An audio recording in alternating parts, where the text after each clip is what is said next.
He is not your average celebrity fan. In fact, Michael Bublé worships at the shrine of the Vancouver Canucks and has his entire life, since well before he became a global superstar who fills arenas worldwide while selling millions of records, all the while dreaming of his hometown team winning the Stanley Cup. We are pleased to have Michael Bublé with us on this edition of After Hours.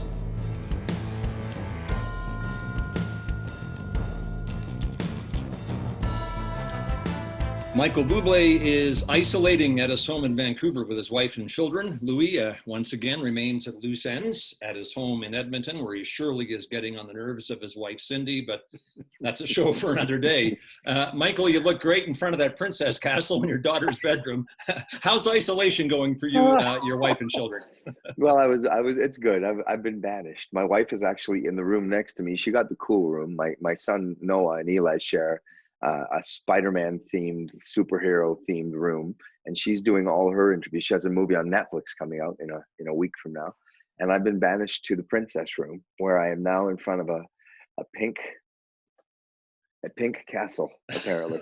So to talk about the brutality of hockey.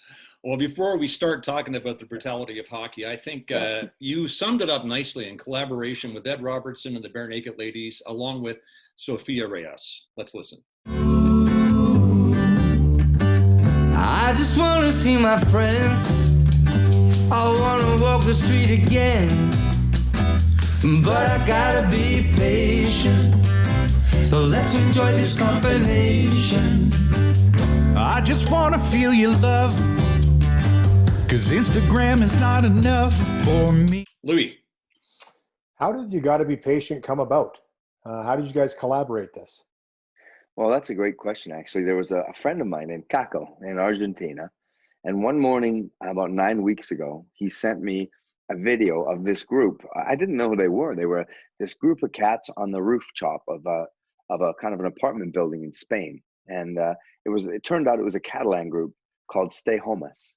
And they had written this song together while they were in isolation. And I thought it was great. I thought it was really a fun, timely, great, just a perfect song for this moment. And I loved that it was up, it wasn't a sad song. It was a song trying to give people hope and, try to keep perspective strong, and just let's all, enjoy this time, enjoy a little more time with our families, a little more prayer, a little more, kind of chilling with them. And I thought, you know what, I'd love to cover this and just give every cent to charity. And so I had, one of the first thoughts I had was, who can I do this with? And it was Ed and the Bare Naked Ladies, who have been one of my favorite groups since I was a kid. And I don't mean to make them sound old, because we're not that far apart, but Okay, Michael, first skill testing hockey question. Louie DeBrusk and Gino Oake were two of the NHL's preeminent tough guys in their day. Yeah. Louie had over 1,100 penalty minutes in 400 games, most of those from 5-minute majors. And Gino, in 600 plus games, had over 2,500 penalty minutes. So let's imagine the two of them are in their prime. And you, Michael Bublé, must choose either Louie DeBrusk or Gino Oake to go with. Who do you pick? Mm-hmm. And Louie, maybe you can give Michael some advice here. Yeah, I'll give you lots of advice. Pick me. Don't pick Gino from experience. The guy was really tough. Yeah. Honestly, I think I might take myself out before I mess with either of you guys. I watched both you guys fight. You guys are both really tough guys. Man, that's I once watched Gino take on a whole team. Yep. And I just thought, man, this guy's he's something. But no need. Can I just answer neither? There's no way. I would. Yeah. You know what's funny? I'm not a great skater, but I feel in that instance I could be fast. Well, I think you're right. The correct answer is neither. In fact, the correct answer is you turtle and beg for your life, and no one will blame you. Beg. Yeah. Yeah, he was a scary individual, no question. Michael, we appreciate you joining us on After Hours. This is actually your second appearance on this program. Do you remember your first with Kelly, Rudy, and I years back in Vancouver? And even if you don't, say you do, because that'll be good for the show. I absolutely do. I absolutely do. Yeah. Good. Well, most of our guests come away from their first appearance in this program saying, man, I'm never doing that again. So we appreciate you having the courage to come on again. First serious hockey question. Louie. Sure. Well, Michael, we know you're a fan of the Vancouver Canucks. How would you describe your devotion? Oh, it's painful. It's been painful. Just like it's funny. I had an interview where I was talking to Steve Dangle and a few guys about it, and I know he feels the same way about Toronto. I mean, it can hurt, you know. But the thing is, I'm in love. I've always been in love, and since I was a little guy, you know, I think my dad, you know, fostered that love for me, and I think there was always something about being the underdog. I think it's funny. It's something that stayed with me, even in my adult life, because I sort of identified so much with being a Canucks fan and always feeling like I was an underdog. I was an underdog in my own life and faced enough adversity in my business. And, you know, for me, it didn't come easy. I didn't get, you know, I didn't show up on YouTube and the next day I had a million followers or something. For me, it was a long, you know, I was 16 or 17, started working at nightclubs and started, you know, paying my dues. And it wasn't until I was 26 that I actually got signed. And I think I was about 27 when I first tasted fame. And I completely was an idiot. I was not ready for that. So I think I identified with that team and always being the underdog and sort of, you know, having bad luck. I mean, listen, the very first year that we came into existence with the Buffalo Sabres, we, you know, both teams as expansion teams had the 1 and 2 pick. And so I think they flipped a coin or they did some stupid wheel or something. Yeah, they spun the wheel. They spun the wheel. And of course, I believe Vancouver won. And we were going to draft Gilbert Perreault, I believe it was. And they went, oops, no, we've made a mistake here. It's actually Buffalo that won. And that's kind of how it began for the Vancouver Canucks. And so through the years, it's felt like, you know, being the underdog a lot, but I never stopped believing. I never stopped loving. There's times of a little more apathy than others where, you know, you wondered at the time what ownership was doing through times, say in the 80s or not, you know, you wondered management or drafting. And but I never quit on them. And it's been now lately, last few years, it's been really great to see what's happened through the draft, to see what, you know, how they've built. And it's exciting to see the potential. So, Michael, here might be a measure of your devotion to the Vancouver Canucks. 2011, by which time you'd long since been selling out arenas worldwide. It's the Canucks and the Boston Bruins. Game 7, Stanley Cup final in Vancouver. And you had a sold-out show scheduled for the Mohegan Sun Arena in Connecticut. 10,000 fans waiting to see you. And you postponed the show a day so you could fly home and watch Game 7. Was that an easy decision? No, it was a stupid decision. It was a terrible decision. It was a selfish decision, and I paid for it pretty dearly. I mean, not only did I have to suffer through that game, I remember walking through the city going to get to my apartment so I could go to the office, and I remember knowing that there were people rioting and things. It was heartbreaking. And then I got to the show. I flew back and I came up on stage and I said, you know, congratulations, because they're all Boston fans. And dude, thousands of people just booed. They were not happy with me. They didn't feel it was a class thing to do. And it's funny, you know, at the time I remember thinking, you know, oh, I would have done it again. But as I've gotten a little older, I realized how many people that day had probably hired babysitters and traveled and got hotel rooms, and I had postponed the show for a game. And, you know, it probably would have been an easier decision had the Vancouver Canucks won that game. Yeah. But as I look back, I think, oh, idiot, what were you doing there? So we all know how it ended that night, Boston leaving Vancouver with the cup. But that run did provide some of the most memorable goals in Canuck history. Louie, pick it up there. Well, one of the most memorable goals in franchise history, Alexander Burrow's overtime winner against the Chicago Blackhawks, a team that just had their number and they had to get over that hump to go to the next step. What do you remember about that goal and what you were feeling at that moment? To this day, it's still the biggest goal, or the greatest I've ever felt about a goal in my life, besides the Sedin goal where the brothers helped each other for Danny or Henrik to become, I think, the leading scorer of the league that year. But it was I was on my honeymoon, and I was on a balcony in Italy, and it was late, 4 or 5 in the morning, 6 in the morning, and my wife had long gone to bed, and I remember just I don't even know if I could see at that point. I had a bottle of something or other, and I just remember that he caught the puck. I remember it got dumped out. He caught the puck, and of course he ripped it in. And hearing John Shorthouse with that great call, we slayed the dragon, and I could barely sleep that night. We were going to win the Stanley Cup. There was no doubt in my mind that the Vancouver Canucks were going to win the Stanley Cup, and which hurts even more. So that 2011 team may have been the best in Canuck history, of course, led by Daniel and Henrik in their prime. And in December of 11, you had a rare opportunity to skate with the Canucks. So that childhood dream of a breakaway. Look at my grandpa there, Manny Malhotra. Look at that. Yeah, a breakaway on an NHL ice surface. That dream comes true for you. How close did you to come to scoring on Roberto Luongo? And as Kevin Bieksa said later, while nearly fracturing your skull. Look at this. And did he hit? You can't see that I hit the post. Yeah, you rang it off the bar. Boom! I rang it off the iron. Oh, there was a little room there. I was so terrified, you guys. I was so terrified and so excited to be with my heroes there. And it's funny, now I think I've skated a lot more. I think at that point, I don't think I'd gone on the ice for maybe years, or close to. And now I'm on the ice all the time. And I would love to have another chance at that. I feel like while I might not go into the boards this time, I probably wouldn't hit the post again. I'd probably just miss completely. I love the fact you were committed. You went in there with a purpose, and you know what? You put it all on the line.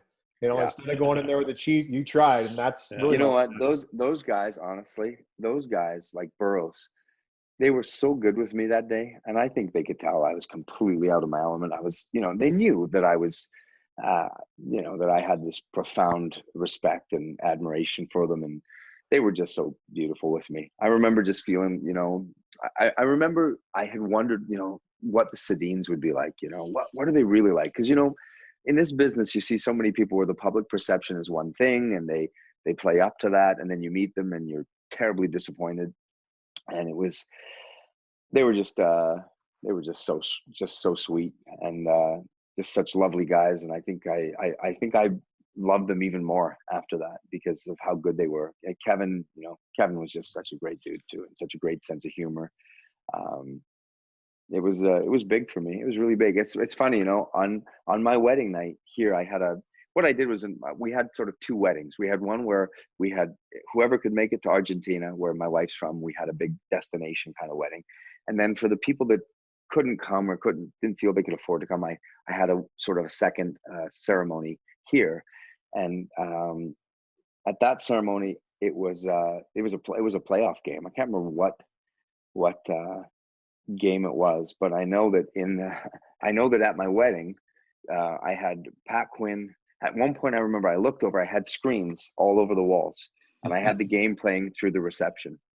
And at one point, I looked over at my wife, and she was sitting on Pat Quinn's knee, and she was just laughing. He had said something that just tickled her, and she was just laughing. And I looked over, and I could see Brian Burke beside her, dying laughing too. And I just remember thinking this was heaven.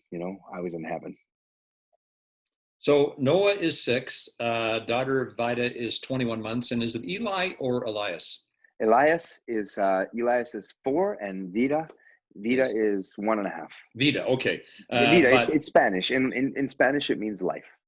All right. So as we consider the current Canucks, have you thought about changing the pronunciation of Elias to Elias?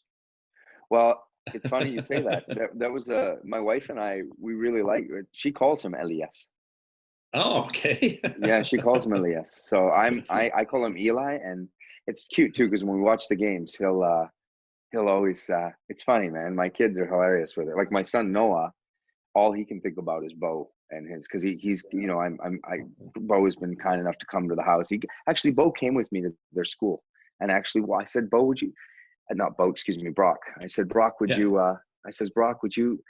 Am I a jerk to ask you to come up to the elementary school? And he was like, no, dude. And he walked up and he came up to the school and he met the kids. It was amazing. But all my son can talk about is his hair. And he's like, Dad, I need to grow my hair. I need to grow my hair like Brock's. I got to get Brock. I got to get my hair. So it's like now he's got the flow going. And he just asks me every day. It's like every day he comes and he goes like, is Brock going to come to the house again to play? And yeah, this Bublé guy's no big deal, is he? They don't give a damn about me, And it's funny. One day when Brock came over, I had said to him, he said, he goes, yeah, you know what? He goes, I was going to come with Petey. He said, but he had family from Sweden here, so he didn't come.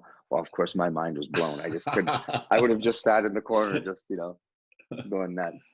Well, so that leads us then to the team that you are cheering for now, Louie. Well, Michael, you touched on a little earlier about the influx of youth in the last 3 years, especially with Brock Besser, Elias Pettersson, and then Quinn Hughes last year breaking onto the scene. Bo Horvat is the captain, a young captain, Miller, Pearson, veterans that have been ejected. What's your take on the team before the season was canceled or postponed on the direction the team was going as of right now? Because it's exciting in Vancouver. Yeah, thrilled. Thrilled. Thrilled and knowing that with all of those pieces, as you look down the pipe for the first time in my, as being a Canucks fan, there's actually stuff coming. You have players in the system coming that I can't wait to see. I can't wait to see Podkolzin. I can't wait to see some of the Hoglander. I can't wait to see how, listen, Trampkin, when Trampkin comes back, I'm not saying I expect Trampkin to be the new Chara, but there's pieces that they've drafted well, really well. So let's go back to some earlier Canuck memories. November 5th, 1991, you're at Pacific Coliseum with your grandfather. It's the Canucks and Winnipeg Jets. It's also the debut of Pavel Bure, the most electrifying player in Canuck history. How did Bure electrify you that night? I remember this play.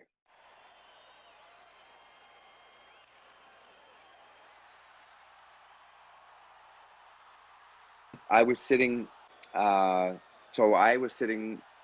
behind what would have been the Canucks net on that first break, and I remember we were all excited about him. I remember the day of the actual when they drafted him.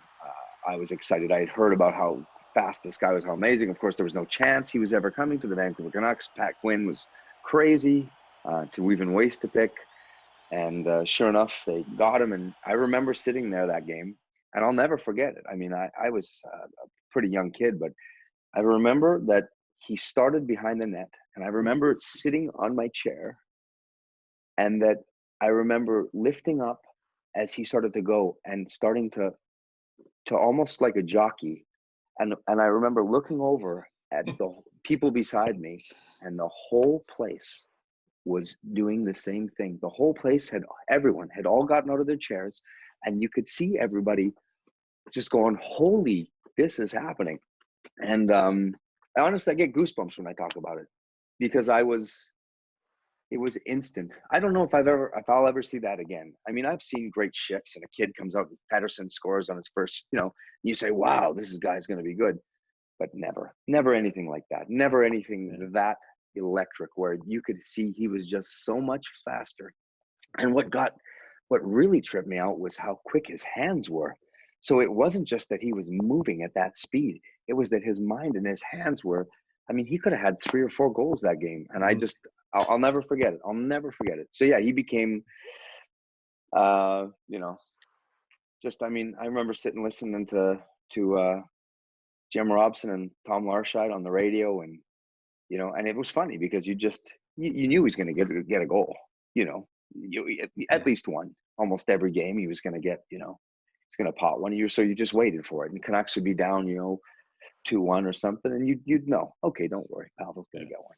Well, he was one of those players that every time he stepped on the ice, you expected him to do something special. So do you still have the 1992 Big Steel Canucks poster?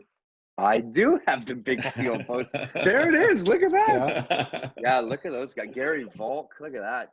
Look at Sandlak. There's Gino. We got Greg Adams. Look at that. Larry in the front, Larry on Look up. at that. Yeah. You got, Yeah. and I was actually at the draft with my grandpa when they drafted Nedved, who I told my grandpa was going to be the next Wayne Gretzky. So your passion for the Canucks is obvious in the way you speak There's here. Cliff Ronning, who, by the way, is my neighbor up the street. Okay. It's funny. Here I am. I'm 44 years old. I've been through what I've been through in my life, and I still drive by his house and he's doing his lawn, and I go, "It's Cliff Ronning." Look, honey, look, it's Cliff Ronning. And my wife goes, "I don't care. I don't know what I did." And there's that Memesso right underneath him there. Memesso actually looks like a gangster there. Yeah. Sergio, he does. holy God. Look He at was that. a big individual. Strong Listen, guy. Michael, I'm thinking of a quote that I read about you. You said this. You said, "Growing up, hockey was more important to me than music." Now, how is that possible for an international superstar, someone who sold 75 million records, won Grammys and Junos? I think music was my job, is my job. And as much as I love it, it's still a job, but hockey is my passion. I love the game. I just love the game. And it's funny, as I've gotten older, I know we're talking about very Canuck-centric stuff here, but I love hockey. I mean, I watch every game. I don't care if it's Edmonton playing Winnipeg or Colorado or whoever it is. I just love the game. I love the game. So I watch everything. I mean, I'm actually my shirt that I'm wearing that I'm very proud of is one of my biggest passions in life, which is it'll just show you what a loser that I truly am. Because I feel, you ever see the Step Brothers movie? Yes. Where they ask Will Ferrell, like, what do you do? I manage a baseball team. And of course it's fantasy. So look at my shirt that I'm wearing today. Can you read it there? Yeah. Research, mock, drink, draft, repeat. Awesome. So it's my life, man. And by the way, football as well. I mean, we're not even close to the football season, and I'm already calling my buddies and just killing them because I won the trophy last year finally after 10 years or 12 years. And I've just been putting the boots to them. If I said to you then, you can have a choice between your wildly successful career as one of the world's leading musicians or playing for the Vancouver Canucks in a principal role and leading them to the Stanley Cup, which would you take? How much power play time are you going to give me? A lot. Good. I'll just play power plays. And listen, I don't really want to have to play a defensive game. Oh, I would die. I mean, that would be the greatest thing ever. I mean, I still love doing what I do. I love bringing joy to people, and I love music. It's funny. I forget how much I do, and then I do it again, and I sing again, and I realize, oh my God, this is part of my soul. This is part of my makeup. But surely I would. I love playing ball hockey, for God's sake. I love getting out there with my kids every day, and we skate every day. So I'm kind of getting to live my dream when I pass the puck to my 6-year-old and he puts it in. All right. So heartbreak is part of being a fan. Louie, follow up on that. 1994, Game 7, just over 5 minutes to go. Nathan Lafayette. The post on the crossbar. What was going through your mind when that happened, and what a crazy game that one was? I never, even at that point, I just didn't think we were going to win. Something inside, I just didn't. It didn't surprise me. I was devastated.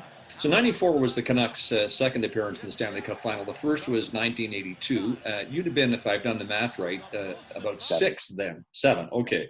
So was that the foundation for your devotion to the Canucks, or do you have any memory of that surprising run led by Thomas Gradin and Stan Smeel? And King Richard. Mm-hmm. I do have memories. I just think that, in those years, I was going to almost every single home game. We had seasons tickets. My grandpa Bublé, my dad's dad. Look at Tiger. We had seasons tickets, and I went to almost every single game.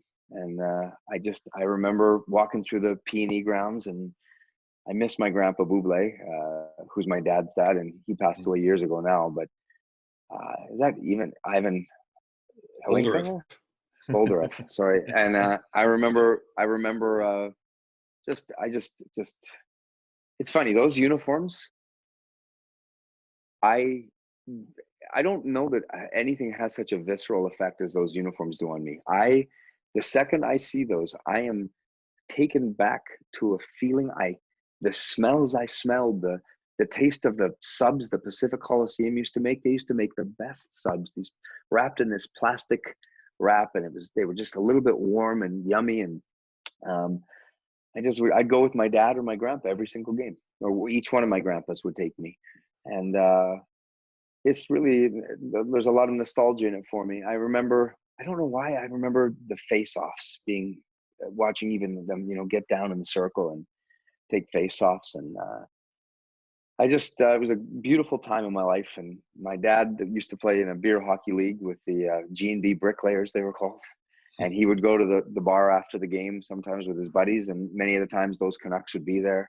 And my dad would come home with coasters, and I'd have, everyone from, Rick Lands, Doug Hallward, Garth Butcher, all these kind of guys that, played then.